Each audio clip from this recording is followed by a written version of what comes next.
एक कविता है, प्रेम का शेष उच्चास।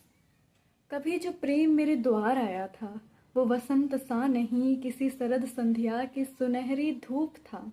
क्षण भर ठहरा, देह पर उजास रख गया, और जाते जाते हथेली में एक अनाम सी टीस धर गया। मैंने उस टीस को भी उसकी ही कोई निशानी समझकर संभाल लिया, जैसे डूबते हुए सूर्य का रंग संध्या अपने आंचल में छिपा लेती है, जैसे नदी अपने तट से बिछुड़कर भी उसकी मिट्टी को जल में घोलती रहती है। ना जाने क्यों, ना जाने क्यों उस पीड़ा में भी प्रेम की वही गंध थी, वही अधलिखी सी स्मृति, वही मौन की मृदंग ध्वनि, वही आंखों के क्षितिज पर ठहरा हुआ कोई अनकहा आकाश। प्रेम से पीड़ा मिली, अब उस पीड़ा में प्रेम सवारूंगी। ना उसे कोई अभिशाप कहूंगी, ना किसी हृदय पर उसका दोष धरूंगी।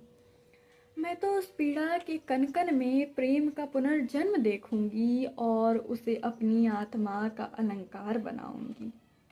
फिर किसी दिन फिर किसी दिन जब समय की धूल इन स्मृतियों से उतर जाएगी, मैं अपनी मुट्ठी खोल यह पीड़ा जग से रूबरू कराऊंगी और कहूंगी, देखो देखो, प्रेम केवल वो नहीं जो मिल जाए, कभी कभी जो हृदय में रह जाए, वही प्रेम की सबसे दीर्घ प्रतिद्वंदी बन जाती है, कि वही सबसे दीर्घ प्रतिद्वंदी बन जाती है।